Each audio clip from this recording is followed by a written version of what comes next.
Kali ini eh, saya mau presentasikan atau menjelaskan metode georadar untuk bendungan. Nah, ini ada kasus bendungan yang terjadi kebocoran ataupun rembesan di daerah sini. Ini peta bendungannya. Ini merupakan data topografinya. Nah, ini daerah laut atau bagian hilir, dan ini area tampungannya atau bagian hulunya. Ini tubuh bendungannya, ini tubuh bendungan, dan ada beberapa spot yang secara existing itu terjadi rembesan. Yang pertama itu daerah sini, yang kedua daerah sini. Nah, ini daerah sini yang cukup besar rembesannya, dan debitnya itu kisaran di 3 sampai 4 liter per detik. Jadi lintasan georadar sendiri dilakukan di area tubuh bendungan. Ini startnya di sini, terus terakhirnya di sini, dan beberapa ada lintasan di bagian hilir, lereng hilir, dan saya lakukan lintasan cross terhadap tubuh bendungannya, berapa sampel di tengah, dan saya lebih fokuskan ke area rembesan. Tujuan metode georadar dilakukan di bendungan yang pertama yaitu untuk mengidentifikasi area rembesan. Yang kedua, berasal dari mana rembesan tersebut, apakah memang dari infiltrasi air hujan, dari waduk, atau kebocoran dari lereng tumpuan. Nah, ini lereng tumpuan bagian kiri. Nah, kita mulai. Ini alat yang digunakan, spesifikasinya 40 MHz. Penetrasi ini frekuensinya 40 MHz. Terus ini pakai aki 12 volt sama 6 ampere. Ini setara dengan aki motor. Ini bisa digunakan 5,5 atau 5 ampere, 6 atau maksimal 7. Ini ada kontrol display pakai laptop. Nah, ini ada benang yang digunakan untuk mengecek jaraknya. Penetrasi data ini maksimalnya lebih dari 100 meter, tapi yang digunakan itu di kisaran 32 meter karena di lapangan hanya dibutuhkan kisaran 15 meter, tapi saya maksimalkan di 32 meter atau 30 meter. Ini lintasan-lintasan, jadi ada area-area, ini area terhadap as, terus ini ada area memotong tubuh bendungan, ini area tubuh bendungan, ini pengukuran terhadap lereng bagian hilir, ini laut, ini laut, sebelah sininya bagian waduknya atau air air tawarnya. Ini skema metode georadar. Ada control unit, ada data storage, data display. Dari data transmitter ini terrefleksikan, transmisikan, difraksi, dan atau dipantulkan ke receiver yang berasal dari transmitter antena. Nah, ini ada direct wave-nya. Ini contoh aja, terus standarnya, skema pengukuran berbagai merek georadar seperti ini. Di kasus bendungan ini beberapa analisa yang dilakukan yaitu stratigrafi. Nah, stratigrafi ini sampai ke dalaman 32 meter, itu dari top bendungan sampai, kebetulan bendungan ini merupakan bendungan urugan. Jadi bendungan urugan ada tipe bendungan, secara umum itu ada bendungan urugan, ada bendungan beton. Nah, yang paling banyak itu di Indonesia itu bendungan urugan. Tapi ada beberapa bendungan yang dibangun pada zaman Belanda ataupun Jepang, itu bendungan beton, seperti di beberapa tempat, misal di bendungan ada di Waduk Jatiluhur, ada di Inalum, terus ada di beberapa tempat. Tapi untuk yang bendungan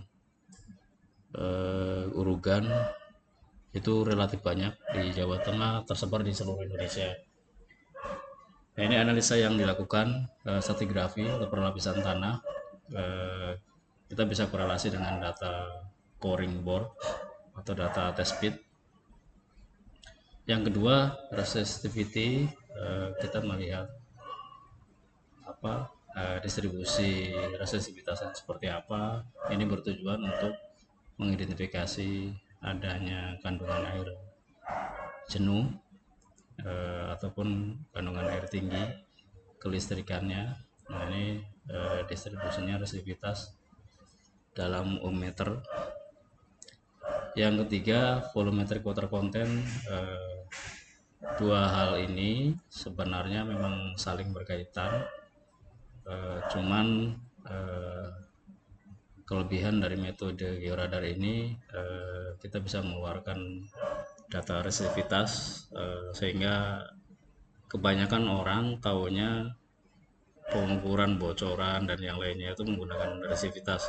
Makanya analisa ini dikeluarkan untuk mengkalibrasi ataupun sebaliknya untuk mendukung dua model ini, sehingga ketika ada keperluan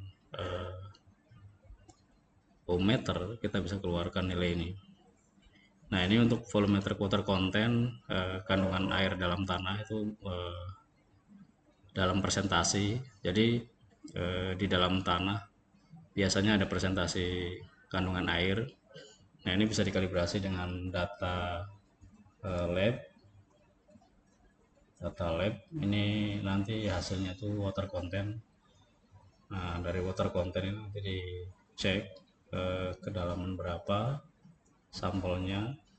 Nah, kita cek kali kandungan water contentnya berapa. Misal di rata-rata timbunan itu di atas 20 sampai 50%. Jadi kalau 30 itu masih standar, 20 masih standar kering. Tapi kalau sudah 40 sampai 50 itu sudah termasuk jenuh, dan tanahnya relatif lunak dan potensi longsornya cukup besar. Nanti hubungannya sama identifikasi derajat kejenuhan air, sehingga untuk menghitung kelongsoran. Yang keempat, ini ada korelasi NSPT. Nah, untuk NSPT ini kita dapatkan dari tes SPT pada saat pengeboran inti atau geoteknik. Nah, ini biasanya SNI-nya itu per 2 meter. Kita cek NSPT-nya berapa. Ini berkorelasi dengan kekerasan atau kekuatan tanah, kekompakan tanah. Yang kelima, ada korelasi water content. Nah, ini dari data georadar dikeluarkan volumetric water content. Yang nomor 3, dari data lab itu kita dapatkan water content. Jadi dua hal ini nanti kita korelasikan, korelasinya seberapa. Dari pengalaman yang sudah ada beberapa area yang dikorelasikan itu korelasinya di atas 80 sampai 90%, rata-rata 90 ke atas, sama dengan korelasi SPT juga di kisaran 90% ke atas. Yang keenam, korelasi properti tanah. Jadi properti tanah ini sangat penting dalam kajian geoteknik, apalagi di bendungan, karena aturan di bendungan sendiri tidak dibolehkan ataupun sangat susah untuk melakukan bor inti, apalagi di tebu bendungan yang notabene merupakan area penting. Bendungan ini per 5 tahun biasanya dilakukan pemeriksaan besar di dalamnya, termasuk penyelidikan geoteknik. Nah, ini sangat penting untuk diketahui. Biasanya antara lain itu yang diketahui itu sudut gesernya, kohesi, liquid limit, PI, plasticity index, dan lain-lain. Nah, ini kita korelasikan dengan data georadar. Yang ketujuh itu permodelan stabilitas bendungan, bisa menggunakan software Praxis atau Geosloop dan lainnya. Untuk untuk kasus yang sekarang kita fokus di stratigrafi sama NSPT sama potensi kebocorannya.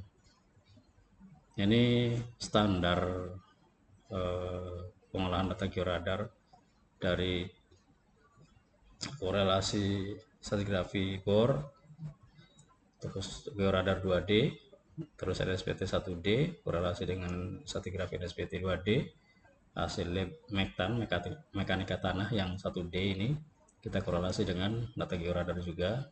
Nah, dari sini kita integrasikan, diekstrak, kita masuk ke finite element. Nah, ini kita perhitungan sehingga hasilnya ada safety factor, dari dukung tanah, dan yang lainnya. Ini sampel raw data. Jadi ini direct wave atau gelombang udara. Nah, ini topnya nanti dikoreksi. Nah, ini di dalam bentuk time domain biasanya ada pola-pola seperti ini, itu ada konstruksi beton yang tersusun sangat rapi, kedalaman tertentu. Nah, ini bisa dicek juga kondisi kedalamannya, ini sudah ada penurunan atau belum. Nah, ini kalau dari raw datanya sendiri memang ini tidak terlihat jelas, hanya berapa persen saja yang terlihat jelas. Nah, ini time domain yang sudah diolah. Ini batasnya, titik nolnya, koreksinya ini nanosecond. Saya lakukan kisaran 700 nanosecond. Ini depthnya kisaran 35. Nah, ini area lunaknya, dan ini pola stratigrafinya, something. Nah, ini pola-pola tertentu. Nah, ini ada pola-pola tertentu seperti ini untuk yang time domain. Jadi agak susah untuk mengidentifikasi area-area zona lemah dan yang lainnya. Ini kendala di pengolahan data time domain. Nah, ini contoh yang tadi, ini directivenya, titik nolnya.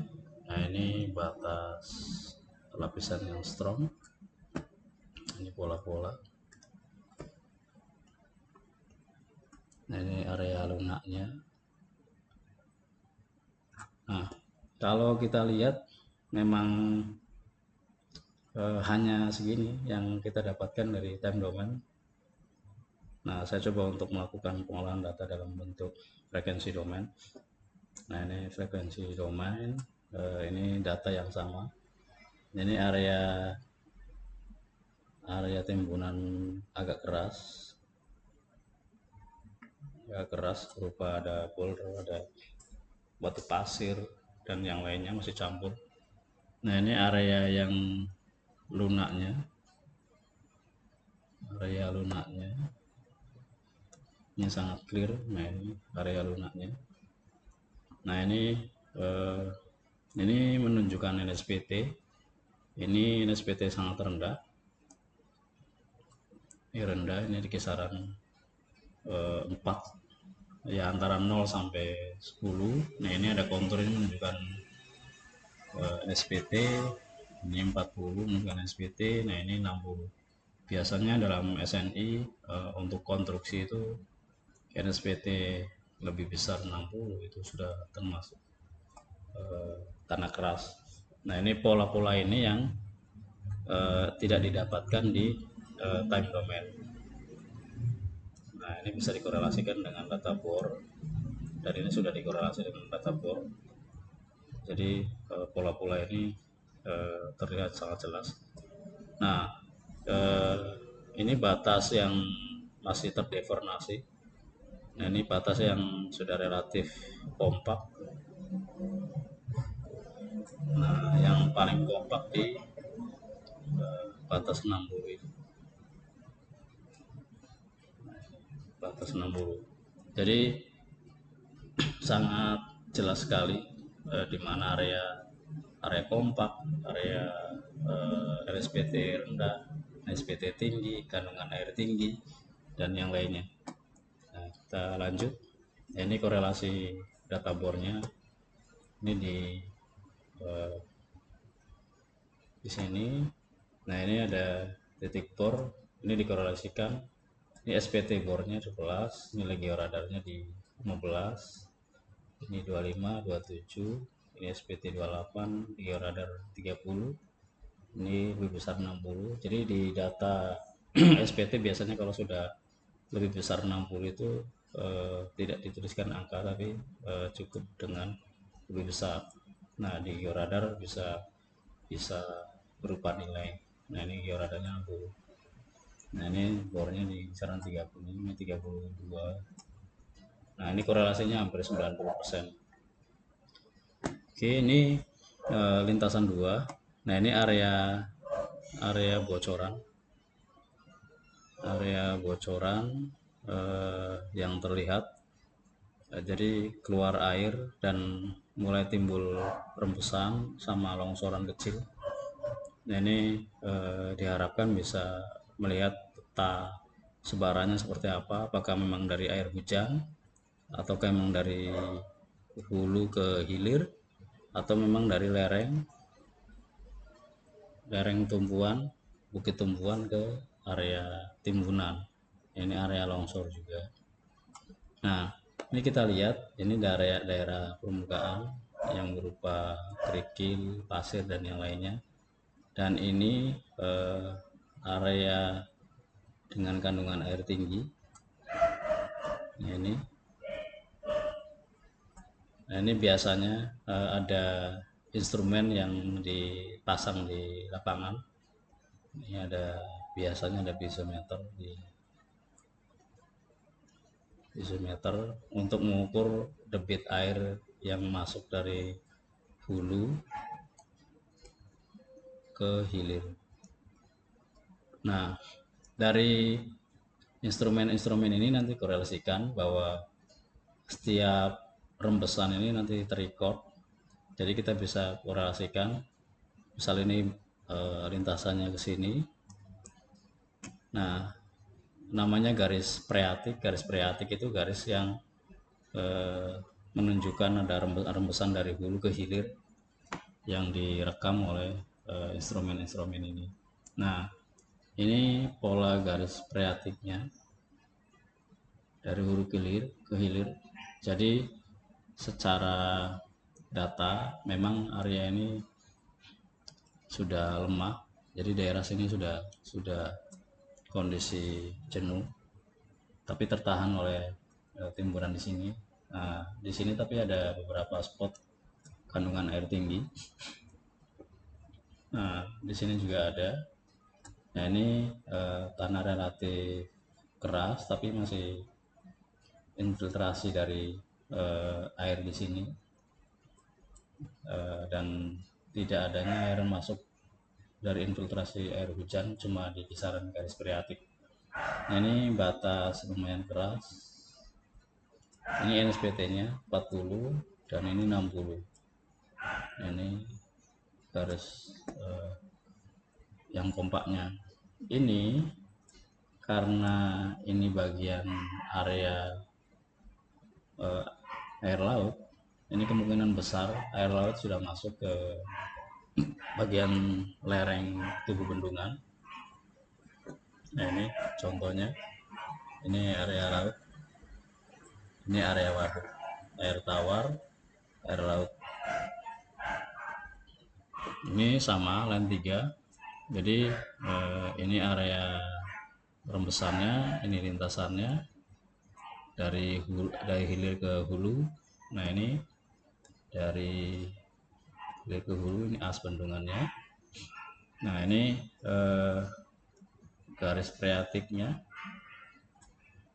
dari ini hilir ke hulu. Nah, ini pola-pola seperti ini yang teridentifikasi di lapangan. Jadi harusnya kalau timbunannya masih bagus, ini area birunya ini nggak sampai ke bawah, cukup di sini. Ini kemungkinan besar ini dari hulu, dari infiltrasi air plus dari air laut. Jadi ini sudah terlihat pola-pola penurunannya. Berarti ini ada penurunan, sudah terdeformasi karena beban, infiltrasi air dan yang lainnya. Yang masih relatif kompak ini daerah kuning ini, dan ini yang sudah NSPT masih 60. Tapi ini juga polanya sudah berubah karena bendungan ini kisaran 40 tahun masanya. Ini sama, ini area longsoran rembesan, ini lintasannya dari hulu ke hilir, lintasan 4. Nah, ini polanya, ini as bendungan, lintasannya ke sana. Nah, ini garis freatiknya. Nah, ini sudah ada infiltrasi dari kandungan air jenuh di sini. Nah, ini sangat jenuh.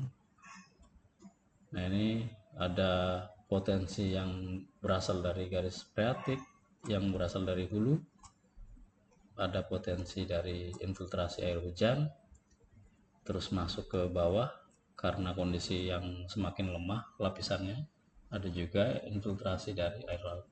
Nah, ini sudah jauh, sudah di kedalaman ini 5 meter, 10, 15, berarti sudah 15 meter ini tembusnya dari top. Ini dari top. Nah, ini line 5 dari hulu ke hilir. Dari hulu ke hilir daerah tengah, ini area rembesan. Nah, ini polanya sangat tepat sekali, sangat cocok sekali. Ini bagian hulu ke sini. Ini dari hulu sini. Nah, ini as bendungannya. Nah, ini pola garis freatiknya. Ini sudah ada infiltrasi dari air laut, air hujan. Nah, ini ada pola zona lemah di sini. Nah, ini kemungkinan besar yang di sini sudah terinfiltrasi air dari waduk, plus ini mungkin ada rekahan. Ini karena gradingnya terlalu smooth jadi nggak terlalu kelihatan, tapi pola-pola seperti ini itu jadi dari atas ini langsung ke bawah. Ini sudah 5 meter, 10, 15, 20. Nah, bagian tengah ini sudah 20 meter masuk airnya. Ini sangat lunak sekali, sudah sangat jauh infiltrasi airnya. Nah, ini polanya harusnya di NSPT 60 masih terjadi deformasi. Berarti ini sangat sangat eh, besar sekali deformasinya di bagian tengah ini. Nah, ini line 6. Line 6 ini lumayan areanya beda dikit. Ini area longsorannya, ini dari hulu ke hilir. Nah, ini as bendungan dari hulu ke hilir, lintasan ke sana. Ini garis kreatifnya atau rembesan dari waduk. Nah, ini di sini nggak terlalu kelihatan banyak, tapi terjadi deformasi. Nah, ini ada terjadi dari air waduk, infiltrasi air hujan dan air laut. Ini kondisi air lautnya. Ini saya tidak menjelaskan kondisi perbedaan air laut sama air waduknya karena nggak sampai ke sana analisanya. Jadi polanya memang di NSPT 40 ini sudah terjadi deformasi juga. Nah, yang ini 60 relatif masih kompak, tapi masih sudah terjadi juga deformasi. Nah, ini lintasan L7 dari kanan ke kiri. Nah, ini di bawahnya rembesan. Nah, ini polanya tetap masih kelihatan di bawahnya ini. Bawahnya jadi ada pola-pola tertentu.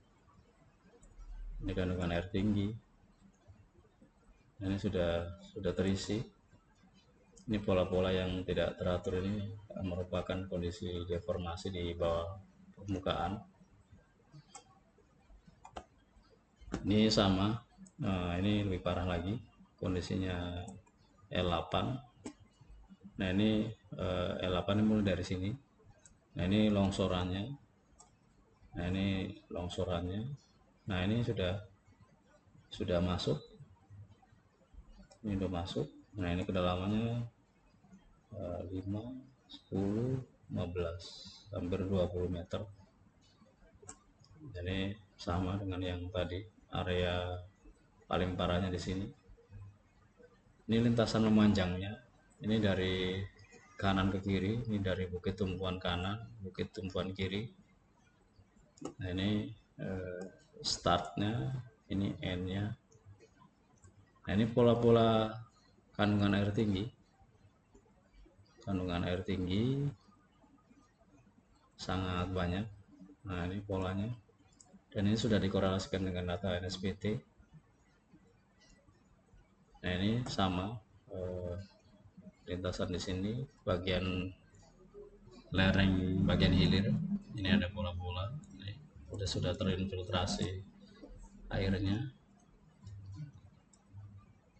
Nah, ini sama. Ada sama.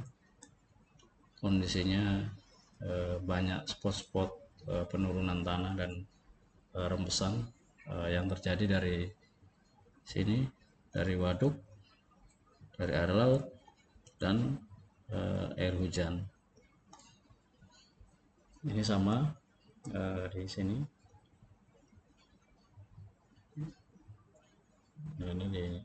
Nah, ini di bagian hilir. Ini posisi zona lemahnya lumayan besar dari start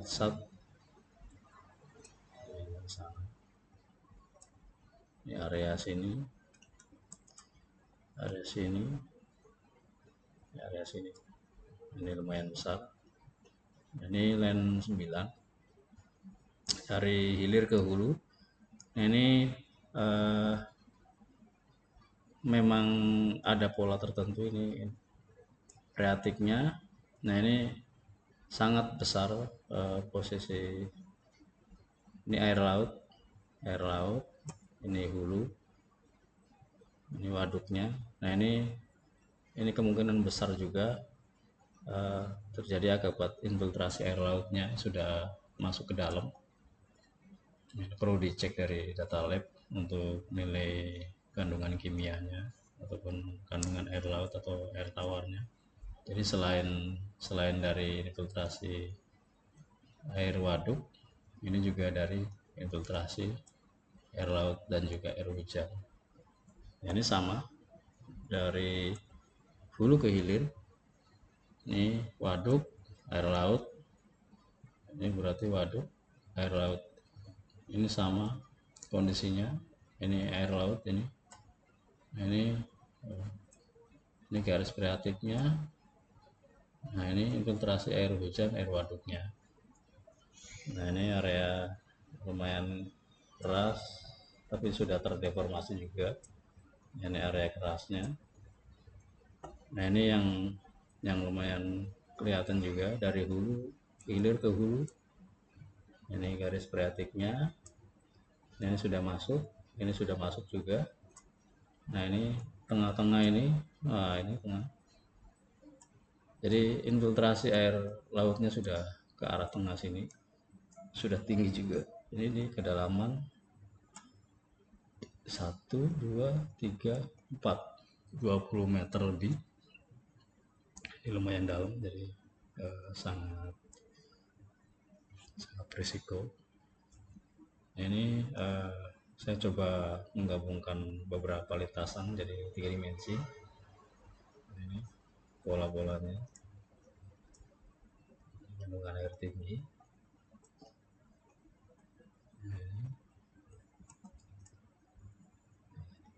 Priatik, ini air laut.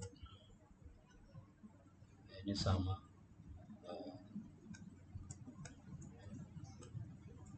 Filtrasi air. Baik, terima kasih. Semoga bermanfaat.